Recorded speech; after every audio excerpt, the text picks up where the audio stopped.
नमस्कार दोस्तों। जंतर मंतर पर जहां सोनम वांगचुक का अनशन चल रहा है, जिस अनशन का आज 20वां दिन है, उसी जंतर मंतर पर कुछ और चेहरे हैं जो अनशन पर बैठे हैं। आयशा के छात्र नेता, तीन तस्वीरें स्क्रीन पर, तीन पोस्टर देख रहे हैं। मनीष, जिनका वजन 9.5 किलो कम हुआ है। नेहा, जिनका वजन लगभग 7 किलो कम हुआ है अनशन से। और आमीन, जिनका वजन लगभग 9 किलो 8.95 केजी कम हुआ है। ये वो छात्र हैं, स्टूडेंट लीडर हैं, जो यहाँ इस छोटे से टेंट में जंतर मंतर पर अनशन पर बैठे हैं।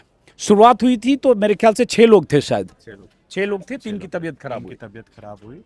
दानिश, ऋषिकेश और दीपक, हाँ, इसी सीक्वेंस में उनकी तबीयत खराब हुई थी। दानिश एकदम पानी पी नहीं पा रही थी।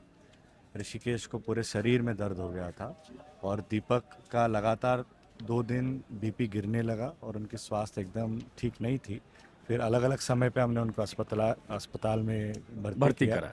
बट उसके बावजूद भी सरकार की इतनी इनसेंसिटिविटी है, ना धर्मेंद्र प्रधान, ना एजुकेशन मिनिस्ट्री, ना किसी की तरफ से कोई भी संवाद नहीं है। संवाद नहीं। अब आते हैं आपके पास, लेकिन इससे पहले दर्शकों को एक चीज और बता दें, इन लोगों से बात करेंगे। स्टेज पर अभी पवन खेड़ा आए हैं। सोनम वांगचुक से पवन खेड़ा की मुलाकात हो रही है। और अगर देखें, कांग्रेस लीडर के तौर पर, कांग्रेस के प्रतिनिधि और नुमाइंदे के तौर पर पहली बार कोई लीडर सोनम वांगचुक के स्टेज पर आया है। सीजेपी के इस प्रोटेस्ट के स्पीच पर आया। पवन खेड़ा मीडिया प्रभाग के मुखिया हैं, कांग्रेस के प्रवक्ता हैं। और ये लगातार ये बात की जा रही थी बीते 20 दिनों से, इस अनशन को जब से शुरू हुआ तब, या उसके पहले 20 जून को जब से ये धरना शुरू हुआ तब, कि कांग्रेस ने इस प्रदर्शन से, इस अनशन से, इस आंदोलन से दूरी बना रखी है। लेकिन वो दूरी आज पटती हुई दिख रही है जब यहाँ पर पवन खेड़ा स्टेज पर मौजूद हैं। सोनम वांगचुक के साथ उनकी मुलाकात हो रही है और अनशन का आज 20वां दिन है।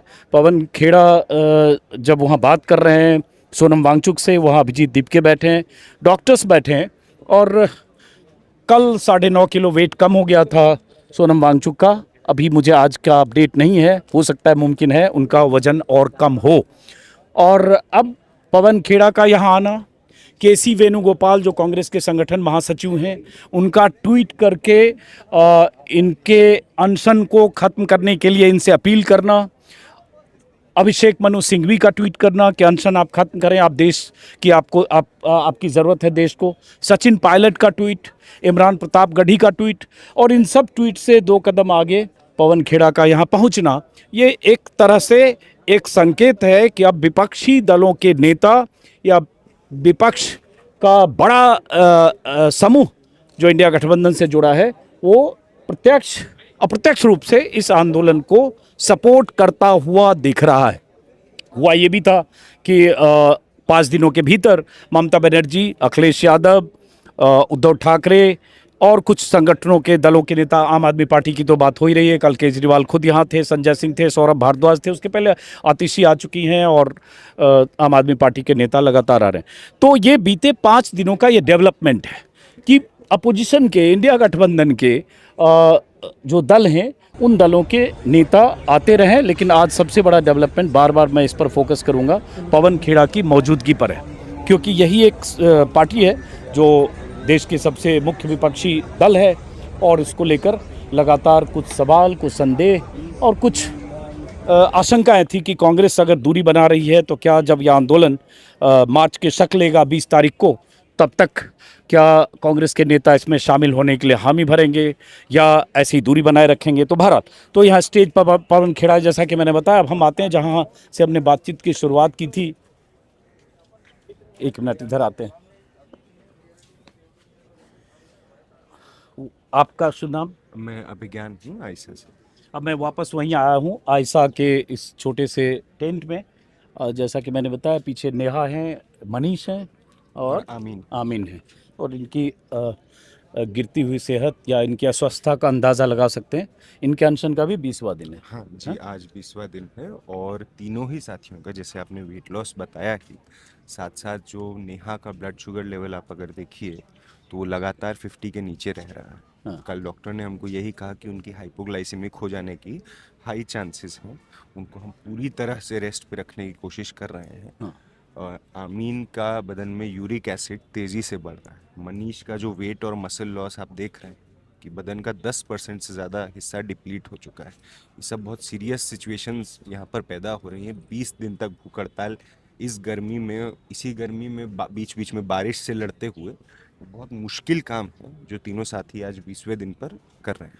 तो ये बताओ कि आप लोगों की जो मांग है, एक तो धर्मेंद्र प्रधान का इस्तीफा, इसके अलावा इसके अलावा जो एनटीए, नेशनल टेस्टिंग एजेंसी, अगर आप एनटीए के बारे में देखिए तो पता चले कि एनटीए किसी पार्लियामेंट की एक्ट से नहीं बनता है, किसी गवर्नमेंट ऑर्डिनेंस से नहीं बनता है।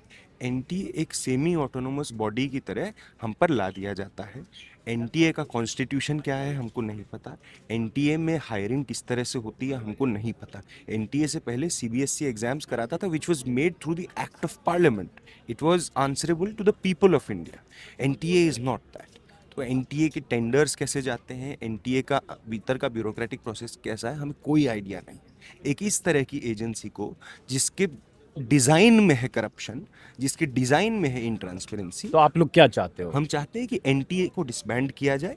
और दूसरा, हम चाहते हैं कि नई शिक्षा नीति जो 2020 में लागू की गई, जिसका समर्थन तब सोनम वांगचुक कर चुके हैं, वो कर चुके हैं, उसके कई एस्पेक्ट से शायद उनका सहमति होगा। हम बतौर स्टूडेंट या जिन्होंने उसका रिपरकशन या उसका फॉल आउट उन्होंने तब जज नहीं किया शायद होगा। जज नहीं किया होगा। अपने बारे में बताओ, क्या पढ़ाई करते हो या करते मैं थे? मास्टर्स ग्रेजुएट हूँ। मैं अभी पीएचडी और जॉब तमाम तरह के एप्लीकेशंस में हूँ। मैं कहाँ से आईसा का मास्टर्स किया एक्टिविस्ट हूँ। मैं दिल्ली यूनिवर्सिटी का मास्टर्स का ग्रेजुएट हूँ।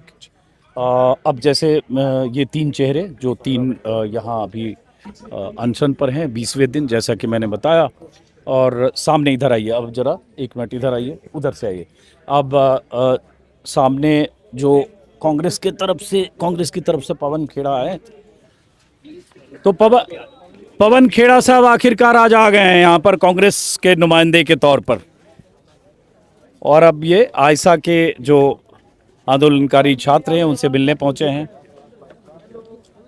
तस्वीर दिखाओ, एक मिनट हटिए जरा।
कोई धर्मेंद्र नाम का व्यक्ति नहीं है।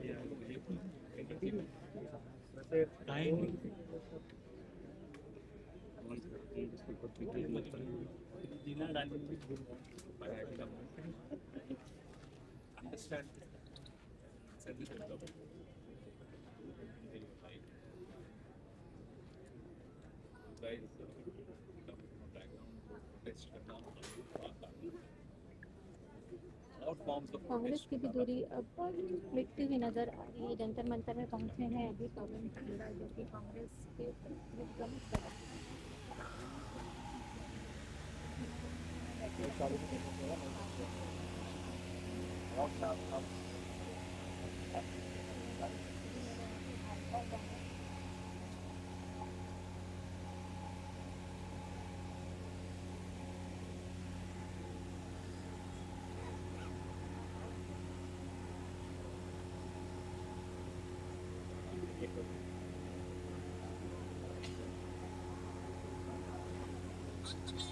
चलो चलो, अब देखने किधर से जाएंगे।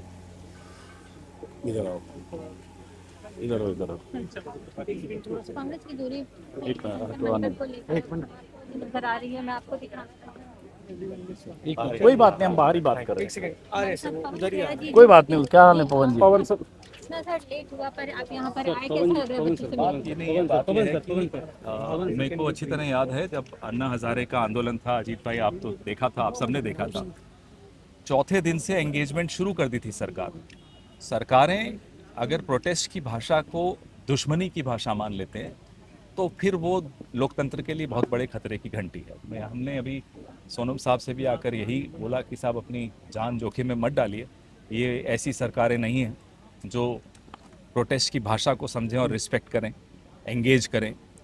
एंगेज करना तो दूर हो, तो पूरा ट्रोल करके बैठे हुए हैं। तो ऐसे में प्रोटेस्ट की भाषा क्या होनी चाहिए, ये हम सबको सोचना चाहिए।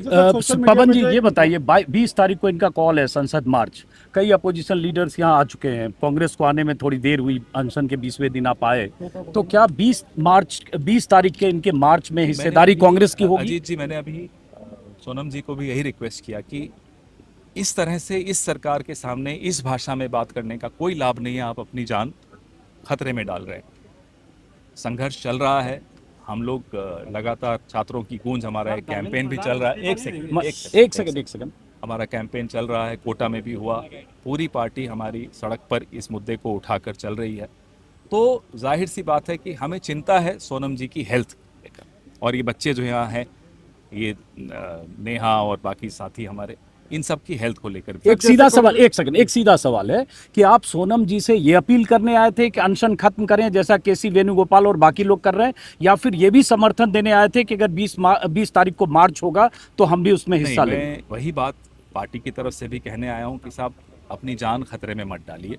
आपकी जान की कीमत है, और इस ऐसी असंवेदनशील सरकार के सामने यह भाषा उनको नहीं समझ में आती उस सरकार। सर, छात्रों की गूंज के साथ आप लोग प्रोटेस्ट कर रहे हैं, देहरादून में आज आप लोगों का प्रोटेस्ट है भी, तो क्या आपका प्रोटेस्ट और सीजेपी का ये प्रोटेस्ट है, ये यूनिफाइड स्ट्रगल भी हो सकता है क्या? सबके अलग रास्ते होते हैं। हम भी अपना स्ट्रगल, हमने बहुत 1.5-2 महीने से स्ट्रगल, उससे भी ज्यादा से एक तरह से कर रहे हैं, तो वो चल रहा है स्ट्रगल। तो अलग रास्ते जो आपने बताए हैं सर, वो अलग रास्ते कैसे कैसे देख रहे हैं आप? मकसद तो देखिए, अभी ये मकसद नहीं है कि कौन से रास्ते और उनका विश्लेषण करना। अभी मकसद ये है कि हमें इनके स्वास्थ्य की चिंता है, और इस सरकार की संवेदनहीनता सबके सामने, पूरे विश्व के सामने दिखाई दे रही। अभी एक सवाल और, 20 तारीख के मार्च से कांग्रेस किसी तरह का दूरी बना के रखेगी या विपक्ष के बाकी कोई चर्चा नहीं हुई। अभी हमारी प्राथमिकता सोनम जी के स्वास्थ्य को लेकर। सर, सहयोग क्या कैसे कांग्रेस पार्टी सदन में या बाहर किस तरह से इस मूवमेंट को, या सोनम जी कल को हमारी कैसे सहयोग कांग्रेस देगा? पार्लियामेंट्री पार्टी की बैठक भी हुई थी। विपक्ष के तमाम लोग भी यही मुद्दे को बहुत मजबूती से संसद में उठाएंगे। तो छात्रों की गूंज कार्यक्रम का जो ऑब्जेक्टिव है सर, जैसे यहाँ पे धर्मेंद्र प्रधान का इस्तीफा मांगा जा रहा है, कोई ब्रॉडर ऑब्जेक्टिव? हमारे ब्रॉडर ऑब्जेक्टिव्स क्या हैं। है सर? हमने ये भी कहा है कि हर स्टेज जो एग्जाम की होती है उसका ऑडिट होना चाहिए, और बड़ा सार्वजनिक ऑडिट होना चाहिए। वेंडर कौन है, और हर चीज़ टाइम बाउंड होनी चाहिए कि एग्जाम किस दिन होगा, रिजल्ट किस दिन आएगा, प्लेसमेंट किस दिन होगी। हर चीज़ सार्वजनिक तौर पे सबके सामने आनी चाहिए, और फॉरेंसिक उसका होते रहे। अब आखिरी सेशन सवाल, में मुख्य विषय क्या क्या रहेंगे सर? मानसून सेशन में डिबेट के मुख्य मुद्दे क्या क्या रहने वाले? वो तो आप लोग कल की हमने डिबेट प्रेस में बताया भी अब था। और आखिरी सवाल प्रमुख पवन मुद्दा जी, ये भी है। आखिरी सवाल, 20 तारीख को जो मानसून सत्र शुरू हो रहा है, जिस दिन ये लोग मार्च निकालेंगे, पता नहीं कितने विपक्ष के सांसद नेता शामिल हों, कांग्रेस शायद उसमें शामिल नहीं होगी, आपकी बातों से लग रहा है, लेकिन क्या मानसून सत्र में सोनम वांगचुक के अनशन पर सरकार को ये घेरने पूरा के लिए? मुद्दा एक महत्वपूर्ण मुद्दा है। नीट का एग्जाम अकेला नीट का एग्जाम नहीं है। ये नौजवानों के भविष्य को जिस तरह से बर्बाद किया जा रहा है, ये मुद्दा जाहिर सी बात है बहुत प्राथमिकता हम सबके जहन में है। राहुल गांधी जी इस मुद्दे को लेकर बहुत अरसे से बहुत अग्रणी रहे हैं, बहुत प्रखर रहे हैं। सर, सोनम वांगचुक जी के स्वास्थ्य के लिए आप यहाँ पे आए हैं या सीजेपी के प्रोटेस्ट के लिए? अगर मैं पूछूं तो बात यह है कि अगर मैंने आपको कहा हमारी चिंता है, अगर सरकार में थोड़ी सी भी सेंसिटिविटी होती तो शायद हमें वो चिंता नहीं रहती, क्योंकि हम सरकारों में रहे हैं, हमने एंगेज करा है। प्रोटेस्ट वापस आइए। तो जन लोकपाल बिल, उसका नाम ही जन लोकपाल क्यों बना? क्योंकि उसकी ड्राफ्टिंग अन्ना हजारे से करवाई गई। जी आप जी अग्रवाल जी के तो बहरहाल पवन खेड़ा को जितना सुनकर समझ में आया कि इस अनशन के 23वें दिन जो मार्च होना है 20 तारीख को, 20 जुलाई को, सोनम वांगचुक और उनके समर्थक या जो भी पॉलिटिकल लीडर्स या पॉलिटिकल पार्टीज़ उनके सपोर्ट में आएगी, जो उस मार्च का हिस्सा बनेगी, कि कौन आएंगे दल वो बात की बात है। लेकिन पवन खेड़ा की बातों से ऐसा लगा कि वो आज ये अपील करने आए थे कि सोनम वांगचुक अपना अनशन तोड़ दें, उनकी ज़िंदगी उनका सेहतमंद रहना देश के लिए बहुत ज़रूरी है। और उनकी बातों से ये भी साफ हुआ कि लड़ाई का वो तरीका, जिस तरीके से 20 जुलाई को मार्च का कॉल दिया गया, उस तरीके से या तो कांग्रेस सहमत नहीं है या कांग्रेस उसमें हिस्सेदारी नहीं करेगी। लेकिन हाँ, उनके लिए कंसर्न है। लेकिन एक बड़ा डेवलपमेंट ये ज़रूर है कि पवन खेड़ा का कांग्रेस के नुमाइंदे के तौर पर इस मंच पर यहाँ आना, तो ये एक डेवलपमेंट। अब बार बार जैसा कि मैं कह रहा हूँ कि आज शुक्रवार है, कल शनिवार, परसों रविवार, ये 3 दिन बहुत अहम हैं। बहुत तरह के पॉलिटिकल लीडर्स, एक्टिविस्ट, संगठनों से जुड़े लोग यहाँ आएंगे और उसके बाद फाइनल कल्मिनेशन कहें तो इस आंदोलन का, वो शायद 20 तारीख को देखने को मिलेगा। और अगर 20 तारीख को पुलिस ने किसी तरह से बल प्रयोग करके इन सब को संसद की तरफ कूच करने से रोका, तो क्या कुछ होगा ये भी उसी दिन पता चलेगा। और या फिर इन्हें रोक दिया गया और उसके बाद फिर ये यहीं कंटिन्यू करते हैं, ये भी उसी दिन पता चलेगा। और या फिर कुछ पहलवानों के आंदोलन की तरह इनके आंदोलन को कुचलने, दबाने या इनके पंडाल को यहाँ उखाड़ने की कोई रणनीति पर पीछे से सरकार दिमाग लगा रही है, ये भी उसी दिन पता चलेगा। फिलहाल स्टेज पर नारे लग रहे हैं और जंतर मंतर के मंच के सामने से मैं इस वीडियो को खत्म करता हूं। फिर मुलाकात होगी। नमस्कार।